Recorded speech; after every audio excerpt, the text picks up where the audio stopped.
I know, isn't it just so overwhelming? You just want to make a game. But whenever you type in how to make a game in the search bar, you are attacked by a fire hose of information. Maybe that's how you found me in the first place. I'll admit, a lot of these videos are already doing a great job on telling you how to get started. But more often than not, they're just showing you to the door and leave you there, instead of guiding you through the journey. So I'm here as a tour guide of a sort, kind of. I don't know what the right comparison is, but the point is that I want to help you make the game of your dream. Building from the basics of coding to how to make a pixel art that works to making your own first game. I'll try my best to teach you everything I've learned over the years of schooling and 10 plus years of professional experience. So buckle up and let's get to it.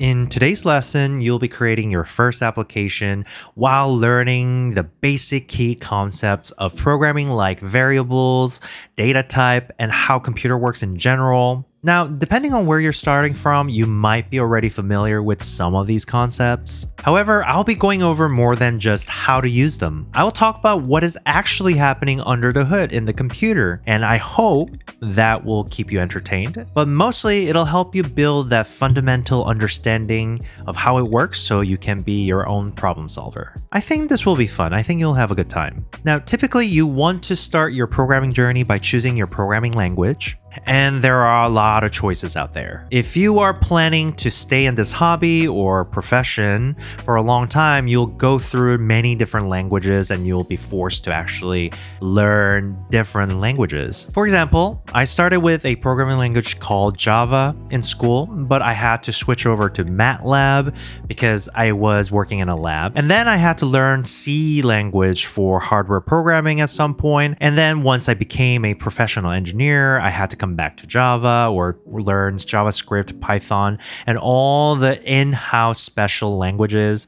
So I had to learn a lot of different languages. Now, it wasn't difficult for me to do that because I had the fundamental understanding, which is to say, it is not too wise to worry about which language you should use first when you're first starting out. You just need to pick and go. Because once you learn how things work in general, all those concepts are very much applicable across different languages. Now, having said that, since our goal is to make a game, we're going to choose a language that is good for creating a game. We will be working with a program called Godot with scripting language called GDScript. It's one of the many great game engines that are out there, but it's free and open source, so it's a great place to start. Also, not to mention, there are a lot of great resources out there available for you, so even if you decide that you don't want to stick with me once you start, you can find different resources out there, different creators, different lessons, so that'll be good for you. To download the engine, you simply need to go to godotengine.org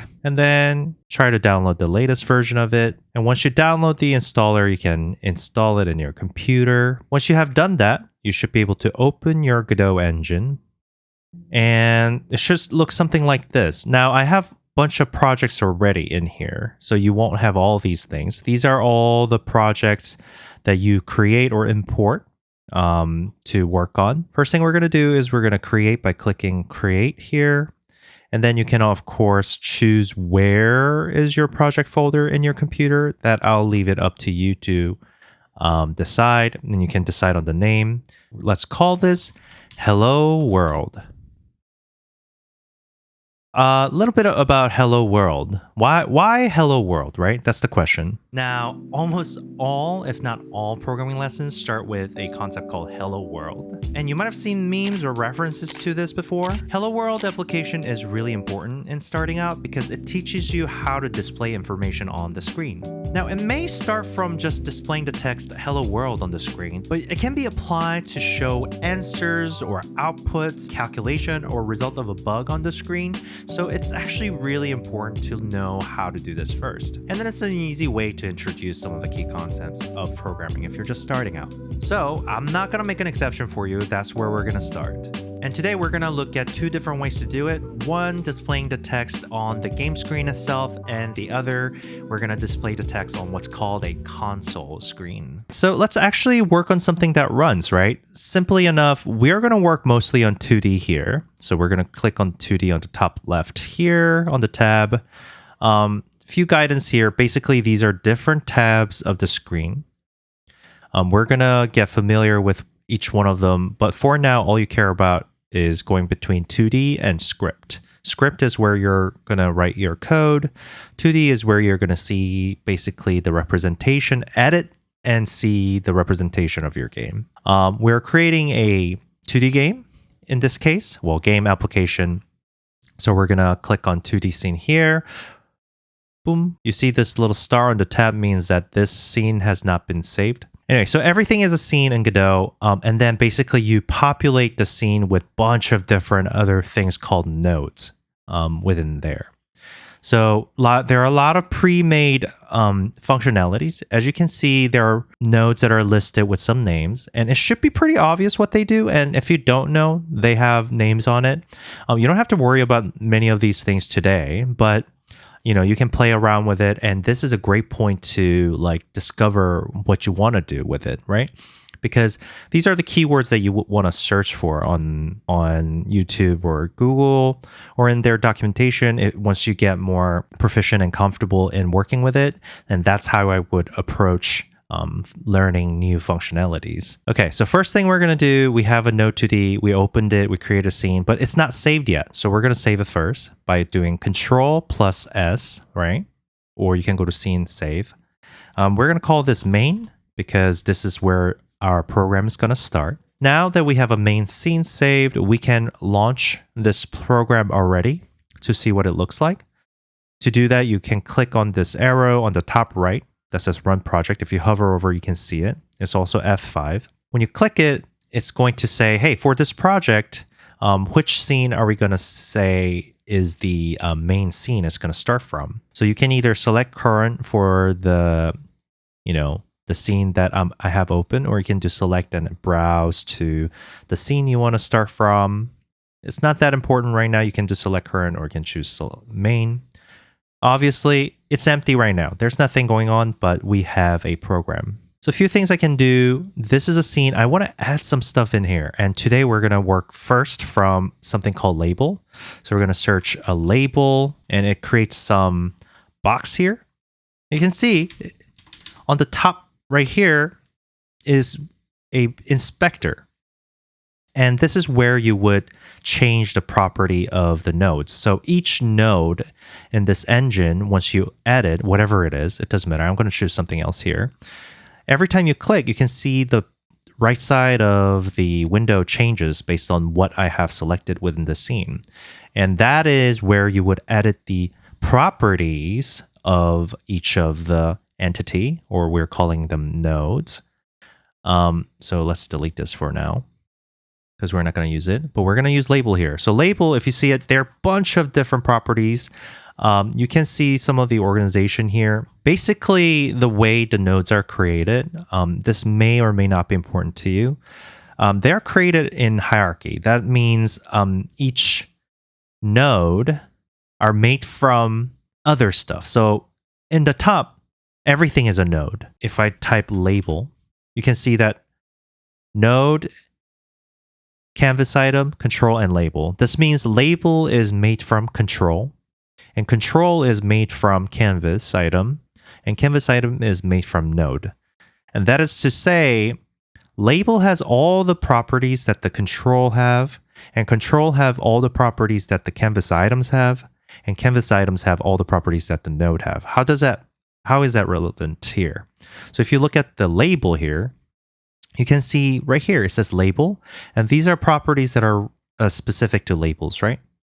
And then you have other properties like control, layout, localization, tooltip. All these things are properties that are relevant to control, and all other controls share this. And then canvas item, and then node, right? So some of the things, for example, like positioning, like the sizing, and then the positioning, you can see right here, if I change the position to like 100, see, and move 100 to the right because I said X is 100, right? And then if I do 100Y, it goes down because in Godot, the grid goes from 0, 0, right, on the top left, and it goes positive X to the right and positive Y to the bottom. So if you do negative, it'll go out of the screen like that.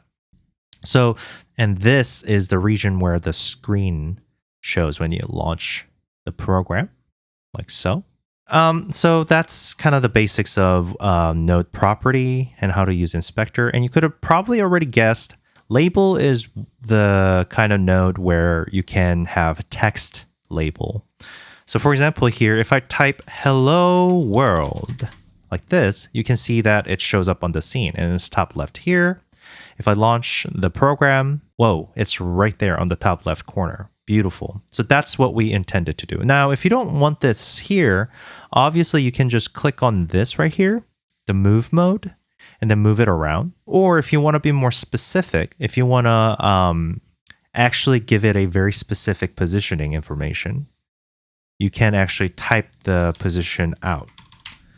For example, you would need to do that if you already know the size of your screen and then you want to center it, you would do that there. Other positioning things you can do, obviously there's an anchor mode, which is it auto sets the position and expansion of the entity based on this like anchoring. So you can go center left, center right. It doesn't, if you don't fully understand it, it doesn't work very well. It's meant to work within another container, which is kind of a little bit more advanced thing. You can play around with it, you can find it, but that's not the lesson for today. What's important is that we want to be able to say hello world here, and then we can move it around. Another thing you can do here, if you don't like the text color or you don't like the size of the text, obviously, you can go to the property in the inspector called theme override. So let me collapse everything. So if you scroll down here, you have theme overrides. So you can change the font color here. You can click on the font color. It's already black here. So you can change it red, black, whatever. You can give it a shadow outline. Also under the fonts here, you can give it a new font. If you bring in different fonts into the project, you can select that here, drag and drop. Font size is something we're looking at, right? Because I want it to be big. So let's choose 64. Perfect. Now it's in the center-ish. Boom. And then it says hello world. All right. Now we know how to make text show up on screen, but that's kind of boring, right? I mean, that's just simple. Like, can we do something with it? Can we actually program? And that's where we're going to start writing something called a script. So each node obviously have their own functionality. And you can customize them, and then you can try to code things to them by attaching a script. We do that by right-clicking on the node that we want to attach script to, and then we scroll, or not scroll, but go over to attach script, and then it opens up a window basically saying, hey, where do you want to save this script, and what details do you want to change on it? You don't have to change anything for the most part. To quickly go over it, we're working with GDScript. This is the language. You can choose to do other language here, but we're doing GDScript. It inherits label. That's because it's label, right? The entity that we're trying to attach script to is label. So it's going to autofill to label here. And then path is where this resulting script will be saved to. I'm going to keep it as label. Maybe let's call it hello world label. Hello, let's do it this like hello world label, and then create, and it automatically attaches. You can see the script is attached to the node by seeing this little script icon on the node. And later, if you, for example, close this and open the main scene here like this, when I want to jump to that script, you can just click on this icon and it opens that up. And you can also see if I want to go back to the 2D scene, you can just click on 2D like this. So script, 2D, script, 2D. Anyways, we're working on the script here. So this is hello world label here. And it extends label. This is all there is here, right? Now, what we want to do is instead of what we call hard typing, or like instead of setting the text on here, I want to be able to set the text with the code. this will all become relevant. So let's delete the text here. So there's nothing here in the beginning. And I wanted to fill that label with the text when the program runs. Okay, so we're going to start by writing a default function called ready. So we have func underscore ready colon enter. Right, okay. So I am assuming you guys are completely new to this experience in terms of coding. So I'm going to have to explain some of these things slowly. You don't have to worry about what this means just yet. Function this is oversimplification, but for now, think of function as a functionality of this entity. So we have a label, and this label have a functionality called underscore ready. That means if somebody else says, hey, label, do this functionality, it'll run everything that's under there, whatever code it is. I can say code 1, code 2, code, or no, it'll autocorrect, code 2, code 3. For example, this is not a real code, but I'm saying, for example, if I have something like this, when the other entities or the program or at any point in time of the game's life cycle, if somebody says, hey, label, do a function called ready, it'll run code 1, code 2, code 3, which is convenient because if you have a lot of repeated use of some certain codes, you don't have to rewrite it over and over again. So you could even have, hey, label, do something cool, could also have its own thing, code 1, code 3, whatever, right? Then I can be like, hey, label, do something cool. And cool thing about this is that you can call up on these functionality within another functionality. So if I have do something cool for label, within ready, I could also be like, hey, you know what? When the ready runs, I'm going to have it execute code 1 and then do everything do something cool does. So I'm going to be like, oh, and then do something cool. And this is how you call a function, right? So this is how you define a function. You give it a name. You start by saying, hey, this is a section where I'm going to write a function by saying func. And you can tell that it works because it changes its color automatically. And then you can give it a name of the function, and then give it a parentheses. And this, right now, you don't have to worry about it. This is where you would define something called a parameter. To just explain quickly is where you would provide a functionality with some input, right? So if you say, hey, do something cool, and then sometimes the functionality requires some input. Like, for example, hey, in order to do something cool, I want to be like, okay, well, I have 3 cool things I can do. Which cool thing do you want? And then somebody who's calling this functionality could be like, oh, a cool number, right? And this is a parameter that I can define later. So instead of just calling do something cool like this over here, I can be like, oh, do something cool number 1. Or I can say do something cool number 2. Now, this is oversimplification, but basically that's the idea of function definition. Now that explanation of function is roughly done, we'll get a lot into it over and over again, but that's the general concept. Now, these functionalities, obviously, you can make your own functions, like do something cool, right? That's not something that already exists. But a lot of these things, I mentioned already, right, that each of these nodes are made out of something else. And they all have its purpose. They all have some sort of built-in functionality with them.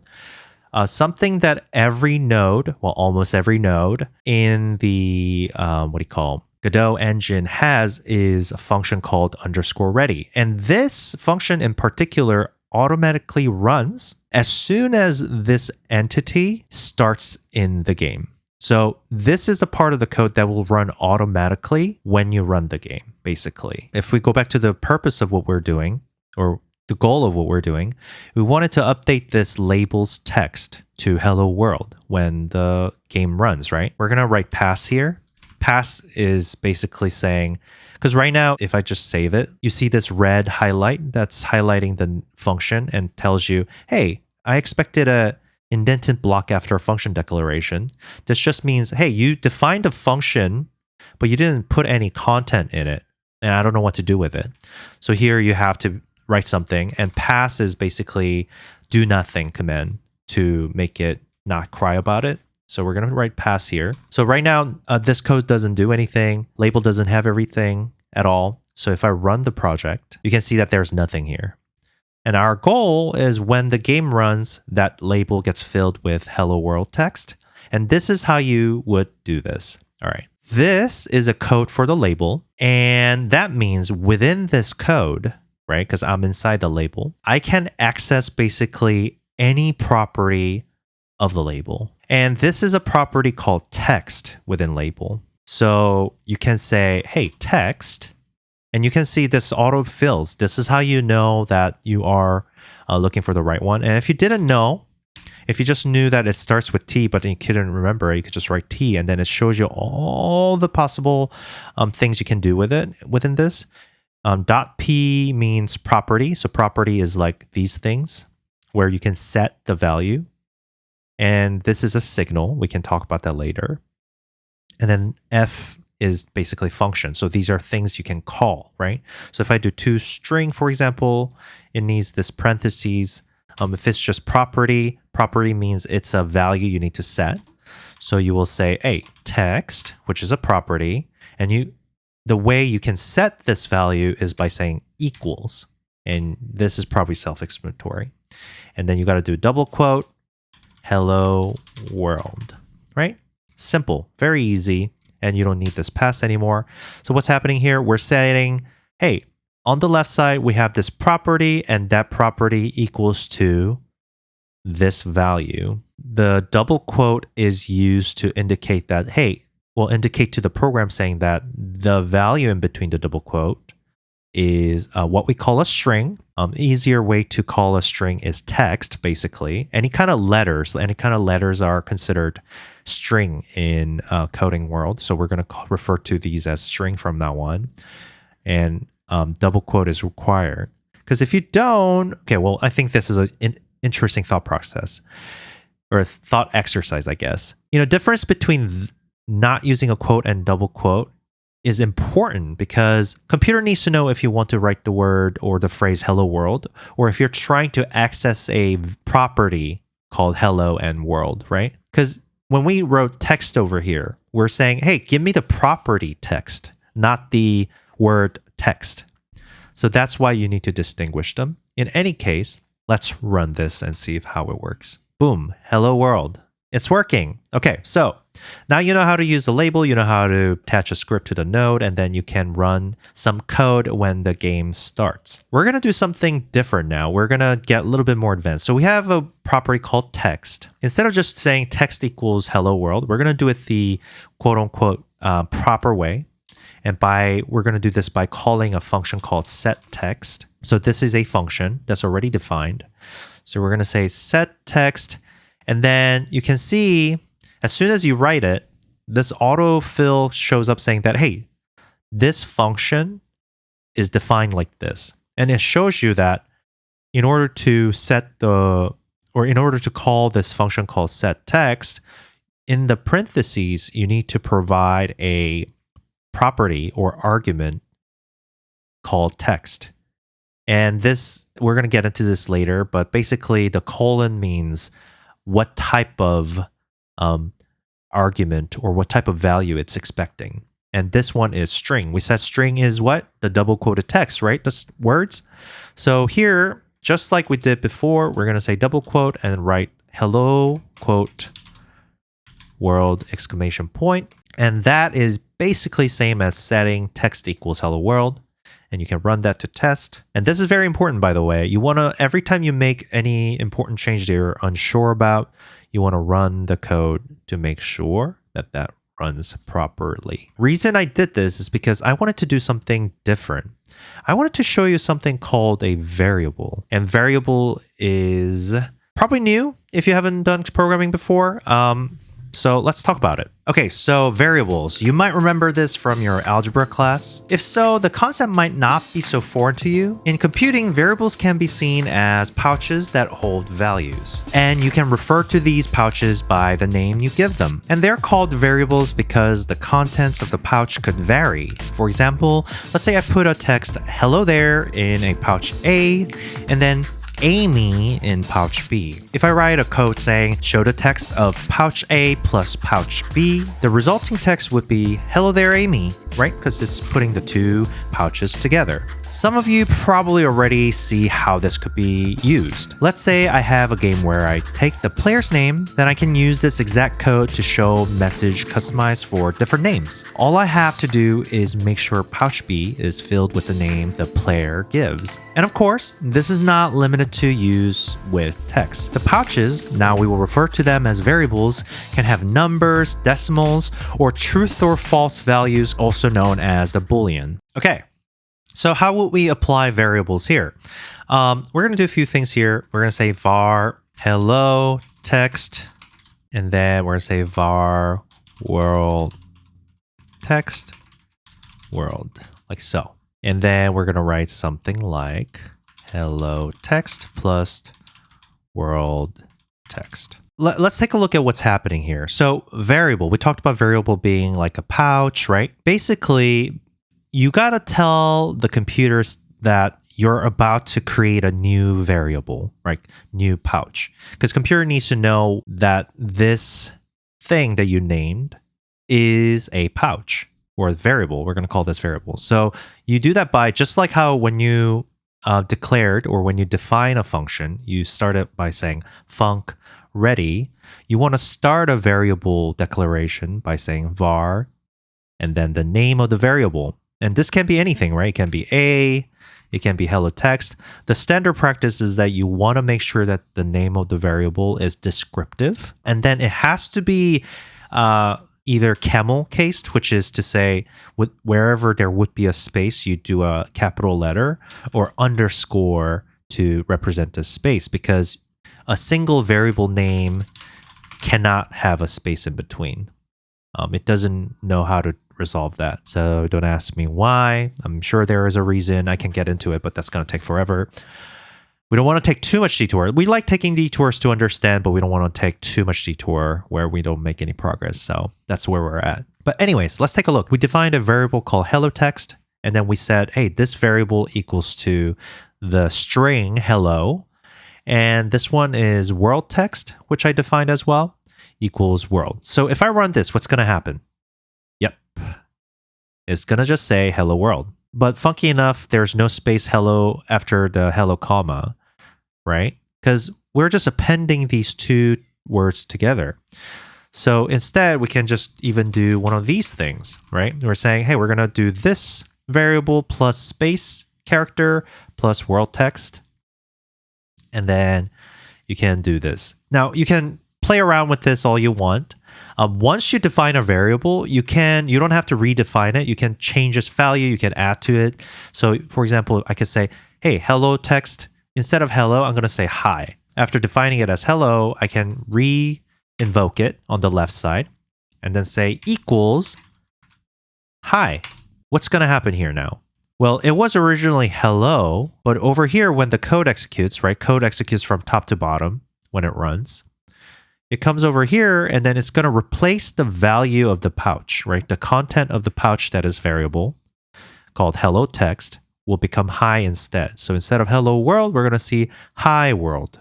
And we can check that run and you can see that it is how it is. Another interesting thing, what if I say I want to change it to add to it? You can do that by saying hello text equals whatever's in the text plus another hello.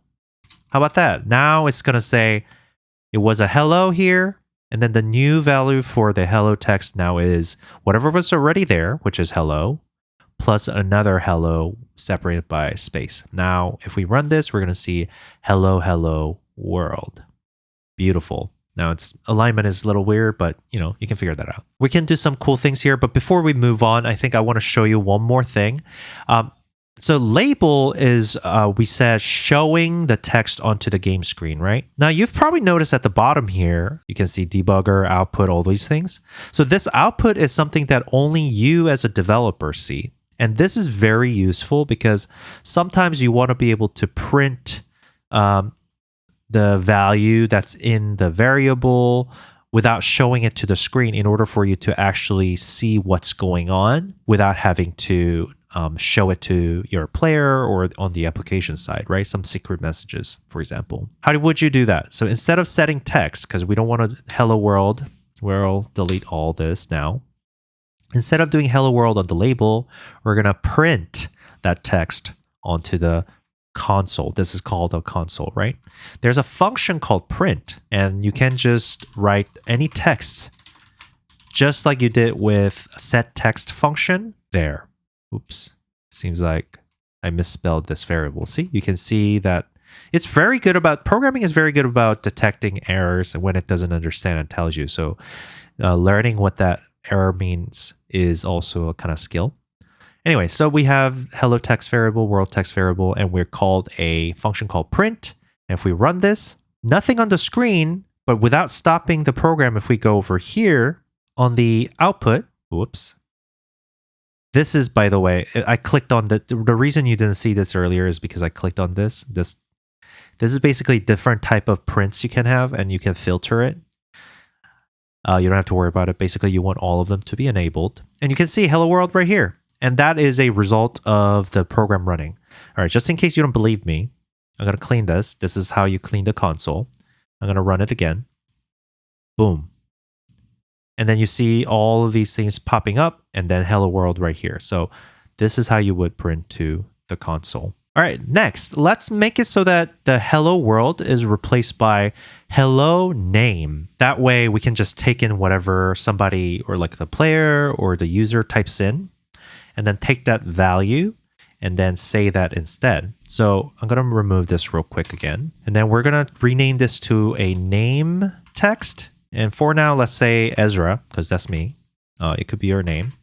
And then same thing again. In this label, we're going to set text. And then we're going to say hello text plus space plus name text. And then we can test it real quick. Rerun this. Boom, hello Ezra. Love it. Now we're going to want to change this name based on user input. How do we take user input? That's the question here. All right, we just go right click on the node 2D here and add child node. We're going to add something called text edit. And this is a type of node where a user can type into it. They can do that because this property is on called editable. Now, obviously, this is in the corner looking really bad. So we're going to resize this real quick. So let's do this symbol, the little arrow, and it makes this little dots. So I'm going to just drag it out like this. And then we are going to, I guess, I don't know, maybe I'll move it over here. Let's resize it. Something like that. I mean, it doesn't have to be perfect. So we now have a input place and some of the interesting properties. These are the texts. And then we have placeholder text. What does that mean? This is a text that exists on the editable window before a text is actually written. So it's like instructions. So I can say, write your name here. And if we start this game now, you can see a text that says, write your name here. And then if I click on it, the cursor is set to the beginning and I can just type on it. And as soon as I type it, the placeholder disappears. If I delete it, it comes back again. So you kind of basically understand it. The goal now is that when I do text edit and then I write some name here, I want this program to instead write hello, whatever's on the text. Instead of doing it under underscore ready, because this only runs when this program starts, right? We're going to do a new thing here. There's a function. This is also a default function built in that's available for all the nodes. It's called the process. Don't worry about this typing just yet. We're going to get into that real quick. And this is a good practice. It's okay if you don't write it, but typing is kind of important, but we'll get into that later. All right, so what is process? Think about the game, right? Any program or game is basically data that's represented visually, right? So you have the visuals, and then some code needs to happen under the hood in order for that visual to update, especially things like games. Well, the process runs every certain seconds. This code is actually ran while the program is running. So we can test by doing this. Now we're going to get into console printing. So if I do print quote test, that means every time this function called process is called, a test will be printed out onto the console window. So let's see what's going to happen here if I run this. You see what's happening? Right here.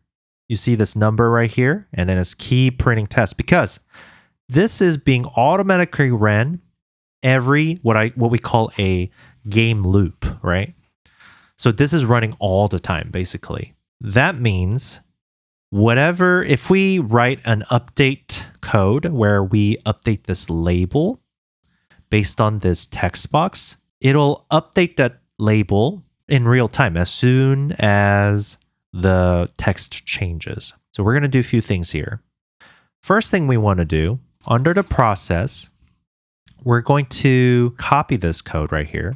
So this is exactly a copy of the one above. Instead of name text being this Ezra, we're going to try to grab the text value of the text edit. And by default, we can write something here like this, Ezra, for example.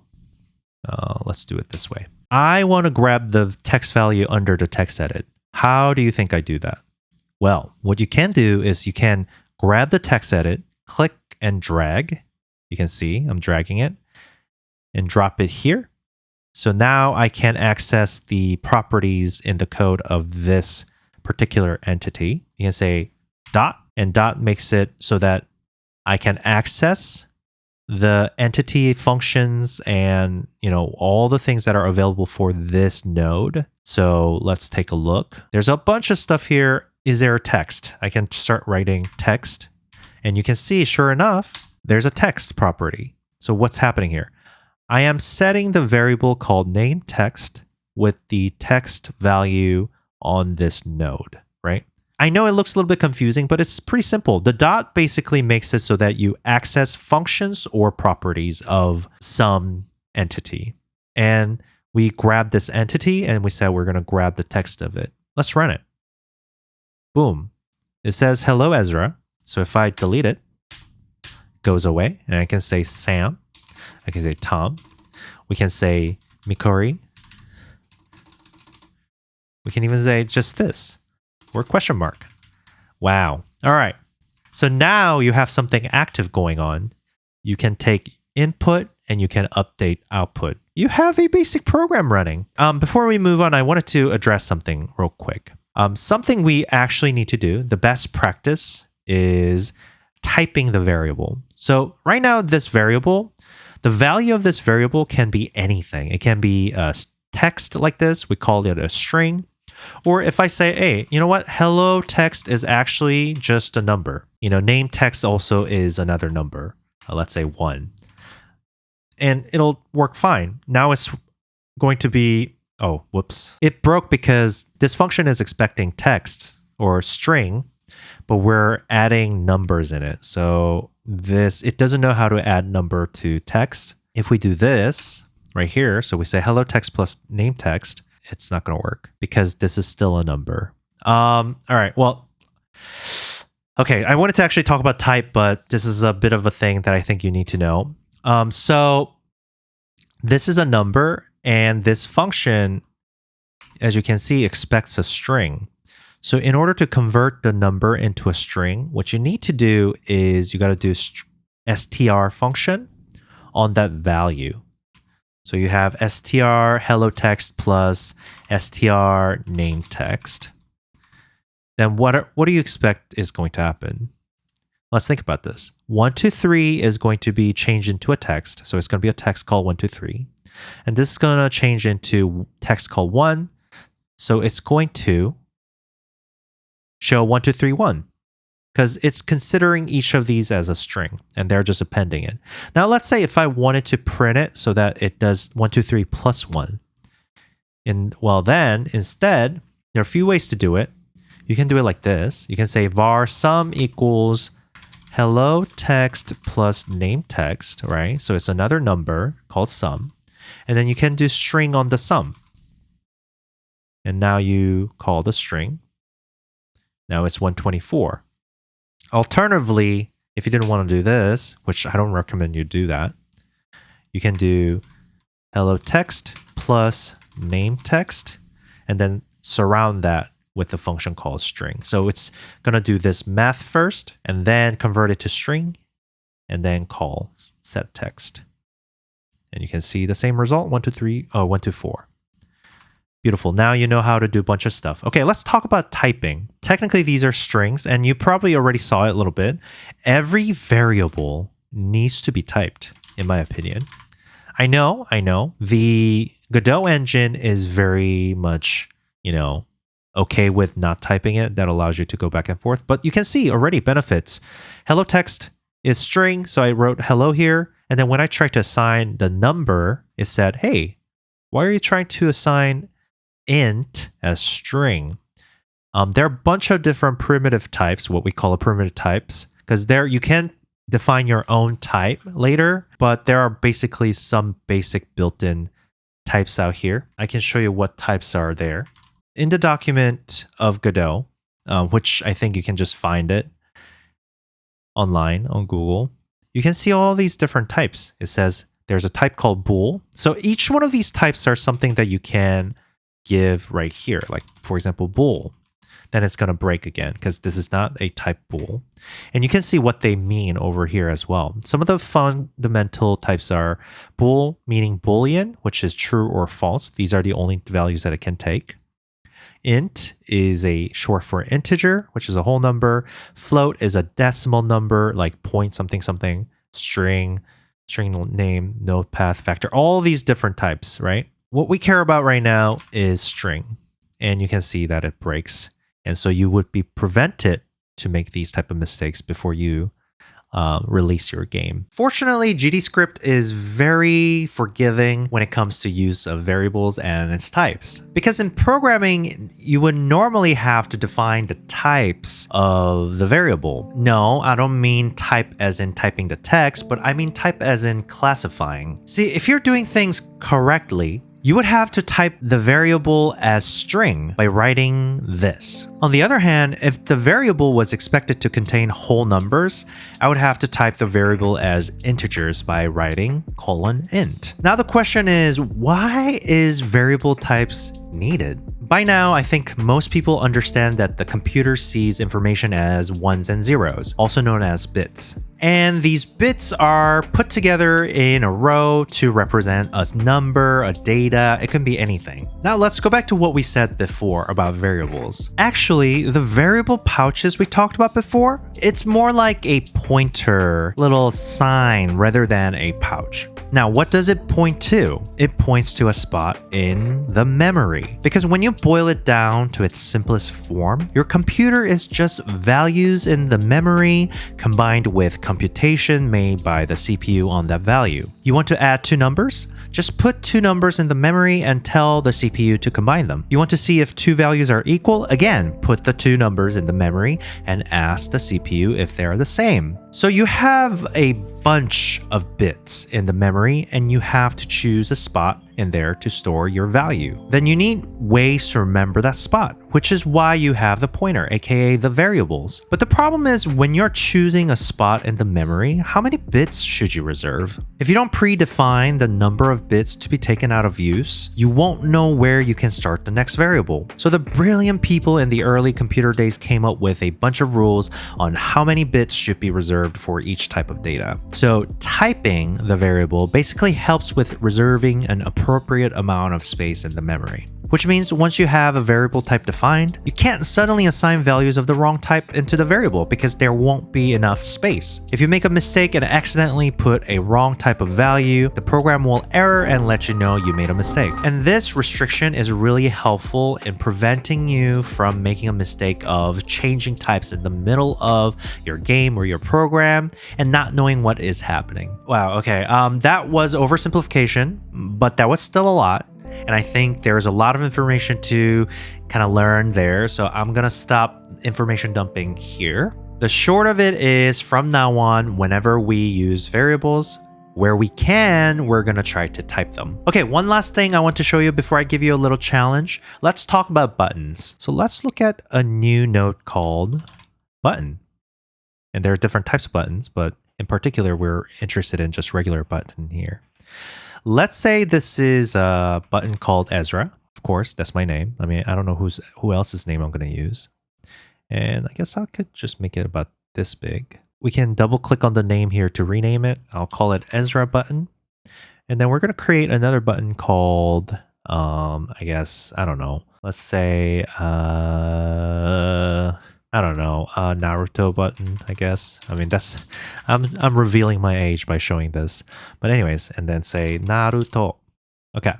So we have two buttons here of varying sizes. What I want to do here is instead, I want to be able to click these buttons and then have the label update. So I'm going to get rid of this text edit here now. Delete it. It's not there anymore. I have an Ezra button and I have a Naruto button. And then I want the label to change hello Ezra, hello Naruto, depending on what I click. How do we do that? All right. First, we need to write a code for when we click on the buttons. So we can click on these button entity, and on the right side under the node tab, you have a bunch of signals. Signals are basically emitted when certain things happen. And you can see buttons already have some relevant signals. So basically pressed means this is going to be emitted, and I'm using the actual word that they use here.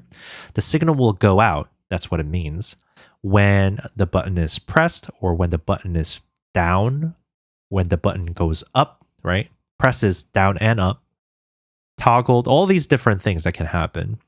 Now we're thinking about when the button is clicked, that's pressed. So we want to connect pressed.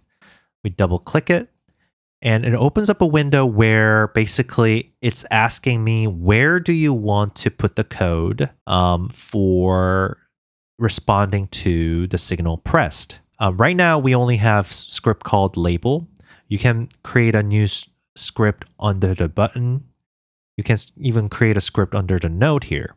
I guess the best practice is technically creating a script on node, like the main, the parent of these children, to control all the button stuff.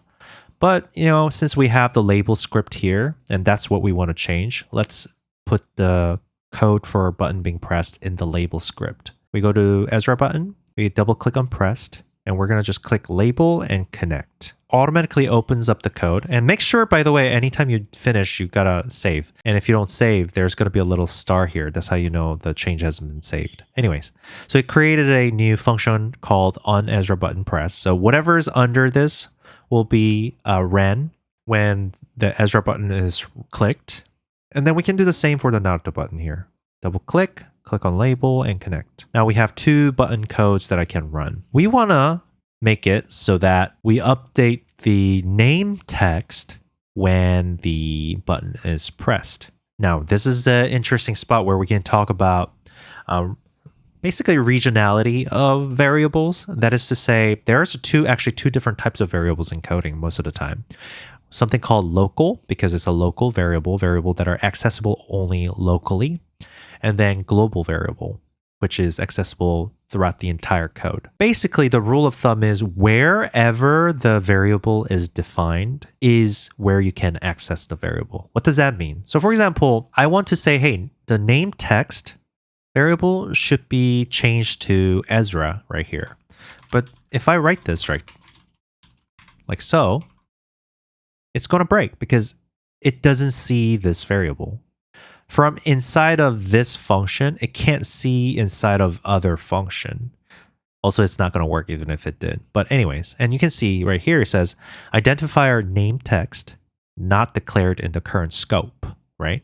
This is a scope within the function. And it says name text is not available.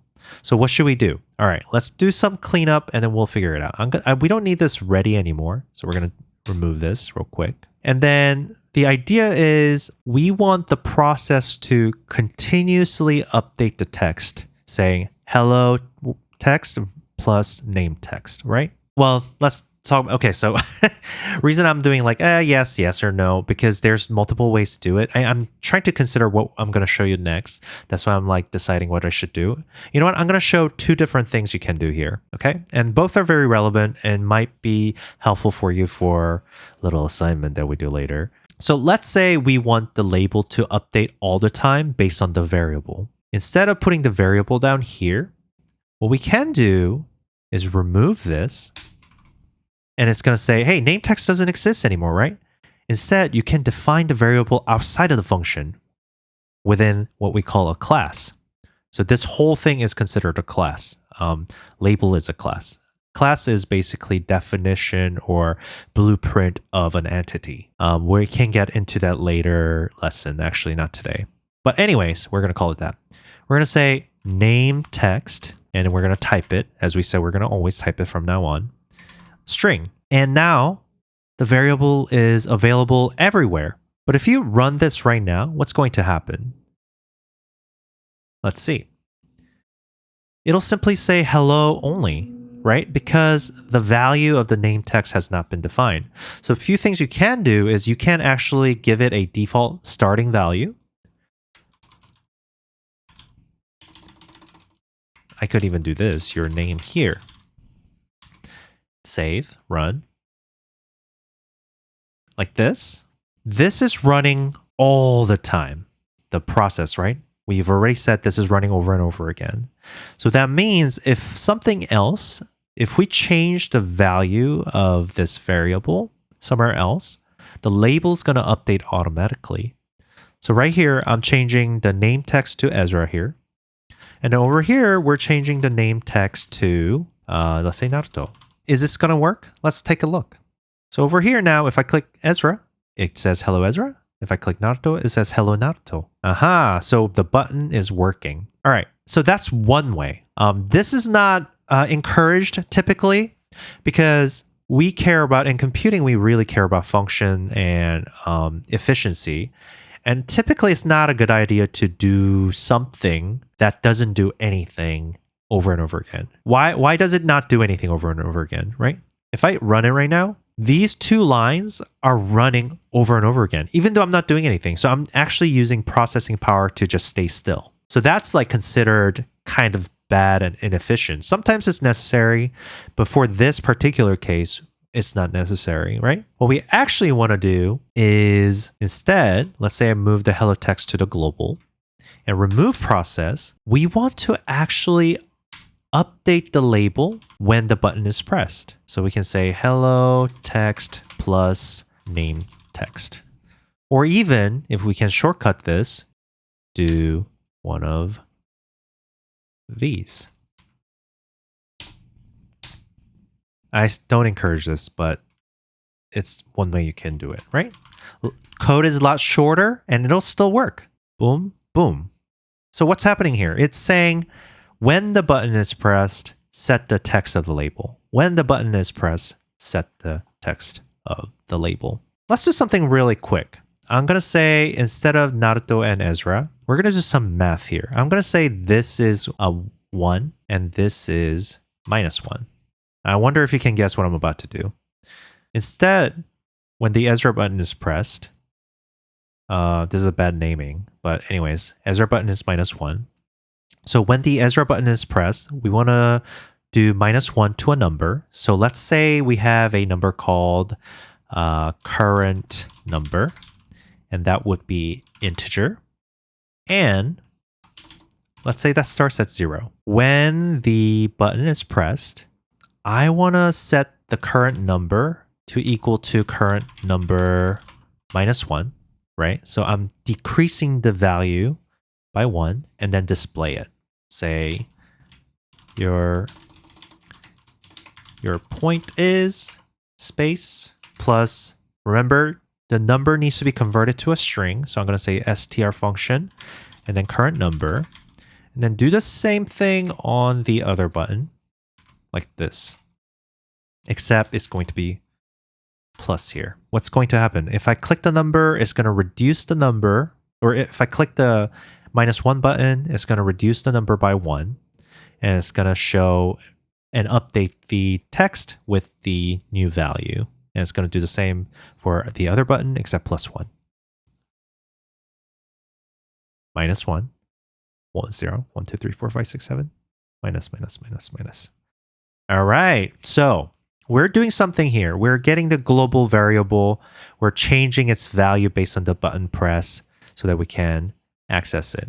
I guess there's a question here. Why did this have to be a global variable? It might be obvious to some people. Because if it is local, as soon as the function ends, the variable is lost to us because the scope, right, is within this function. It only lives as long as this function is running. So it'll pop up and then go away. And I wanted to keep track of this number's total value throughout the game. So that's why I had to put it in the global. Anyways, that's a little fun exercise. So you now know how to make a code run when the button is clicked, and you know how to add 2 values in the variable, and then you know how to display the result. Yes! Hell yeah! Hey, come on, baby! Come on! Yes! Come on! Yes! So let's think about what you can make with this. You should have all the tools available to make a simple addition calculator. Now, if you're feeling extra creative or you want to challenge yourself a little bit, you can make a full calculator. And yes, this is where I'm going to give you homework. Try and see if you can make the calculator yourself without any help. But it's perfectly understandable if you run into some trouble, some of the concepts I talked about today doesn't make sense. Please leave it in the comments so I can answer and let you know all the answers that you're looking for. If you look at my other videos, it's probably very apparent that I'm pretty good at answering comments. So you don't have to worry about me thinking that it's a dumb question and ignoring you. I think every comment is so precious. And even if you don't have any questions to ask me, please leave some comments here, giving me encouragement, giving me feedback, because you know what? Not only does it help with the algorithm, but it also helps me improve my channel and it helps me be encouraged to make more of these things. So I'd love to hear from you guys. Well, that's it. Thanks for watching and I'll see you next time.